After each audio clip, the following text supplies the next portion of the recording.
প্রকৃতি তার আপন ছন্দে বিভিন্ন জীববৈচিত্র্যে ভরপুর। তেমনই এক অসাধারণ সুন্দর পাখি হলো বেঙ্গল ফ্লোরিকান বা বাংলা ডাগর। কিন্তু দুঃখজনকভাবে এই সুন্দর পাখিটি আজ মহাবিপন্ন। আজ আমরা এই বিপন্ন প্রজাতির সম্পর্কে 10টি অজানা তথ্য জানব, যা আপনাকে এই পাখিটির প্রতি আরও আগ্রহী করে তুলবে এবং এদের সংরক্ষণের গুরুত্ব বুঝতে সাহায্য করবে। বেঙ্গল ফ্লোরিকান, যার বৈজ্ঞানিক নাম হোভারএপসিস বেঙ্গালেন্সিস, হলো বাস্টার্ড গোত্রের একটি বিরল প্রজাতির পাখি।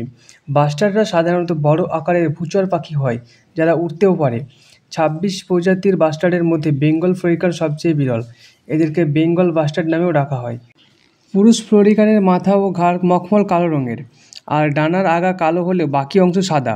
বুকে লম্বা পালকের গুচ্ছ দেখা যায়। অন্যদিকে স্ত্রী ফ্লোরিকানের মাথা ঘন বাদামি, আর পিঠে স্পষ্ট বাদামি রঙের কালো তীর ফলকের দাগ থাকে। সাধারণত স্ত্রী পাখি পুরুষ থেকে আকারে কিছুটা বড় হয়। একসময় এই পাখি ভারতীয় উপমহাদেশে, বিশেষ করে বাংলাদেশ, ভারত, নেপাল, কম্বোডিয়া এবং ভিয়েতনামের তৃণভূমি অঞ্চলে ব্যাপকভাবে বিস্তৃত ছিল। তবে বর্তমানে এদের বাসস্থান ভারতের তরাই অঞ্চল, উত্তরপ্রদেশ, পশ্চিমবঙ্গের জলদাপাড়া এবং অরুণাচল প্রদেশে সীমাবদ্ধ।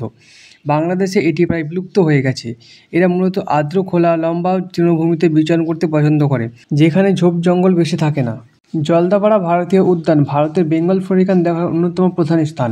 এই অভয়ারণ্যটি এদের সংরক্ষণে গুরুত্বপূর্ণ ভূমিকা পালন করছে। বেঙ্গল ফ্লোরিকান সর্বভোগ পাখি। এরা মূলত পোকামাকড় যেমন পঙ্গপাল, ফড়িং, পিঁপড়ে ইত্যাদি খেয়ে থাকে।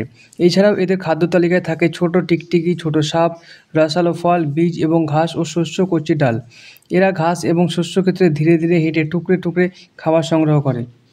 বেঙ্গল ফ্লোরিকান অত্যন্ত লাজুক প্রকৃতির পাখি হয়। এরা সাধারণত একাকী অথবা ছোট দলে বিচরণ করে, যা 4 থেকে 8টি পাখি নিয়ে গঠিত হতে পারে। ভোর এবং গোধূলিতে এরা বেশি কর্মচঞ্চল থাকে। দলের সদস্যদের সঙ্গে যোগাযোগের জন্য এরা চিক চিক চিক স্বরে ডাকে। এদের প্রজননকাল সাধারণত মার্চ থেকে জুন মাস পর্যন্ত হয়, যদিও অঞ্চলভেদে এর হেরফের হতে পারে। প্রজনন ঋতুতে পুরুষ ফ্লোরিকান এক বিশেষ ধরনের ডিসপ্লে ফ্লাইট করে। এরা বাতাসে ওপরে উঠে যায় এবং আকর্ষণীয় নাচ প্রদর্শন করে স্ত্রী পাখিকে আকৃষ্ট করে। স্ত্রী পাখি তৃণভূমির মাটিতে সামান্য খুঁড়ে ঘাস বিছিয়ে বাসা বানায় এবং সাধারণত 2টি ডিম পাড়ে। ডিমগুলো জলপাই সবুজ রঙের হয়, যার ওপর বেগুনি, ফুসকুড়ি এবং ফিকে বেগুনি ধূসরের দাগ থাকে।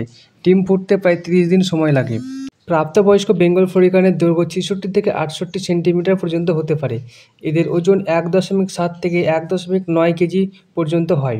পুরুষ পাখির ওজন 1.2 থেকে 1.5 কেজি হয়, যা স্ত্রী পাখির চেয়ে কিছুটা কম। বেঙ্গল ফ্লোরিকানকে IUCN এর রেড লিস্টে মহাবিপন্ন হিসেবে তালিকাভুক্ত করা হয়েছে। এর প্রধান কারণগুলি হলো বাসস্থান ধ্বংস, এদের শিকার এবং কীটনাশক এবং কৃষিতে রাসায়নিকের ব্যবহার। 2013 সালের হিসাব অনুযায়ী বিশ্বজুড়ে বেঙ্গল ফ্লোরিকানের সংখ্যা 1,500-এর কাছাকাছি নেমে এসেছে। 2017 সালের অনুযায়ী এদের সংখ্যা 1,000-এরও নিচে নেমে এসেছে। এই সংখ্যা অত্যন্ত উদ্বেগজনক এবং এদের সংরক্ষণে দ্রুত পদক্ষেপ নেওয়া উচিত। ভিডিওটি ভালো লাগলে লাইক করবেন, কমেন্ট করবেন এবং বন্ধুদের সঙ্গে শেয়ার করতে ভুলবেন না। দেখা হচ্ছে পরের ভিডিওতে। বাই।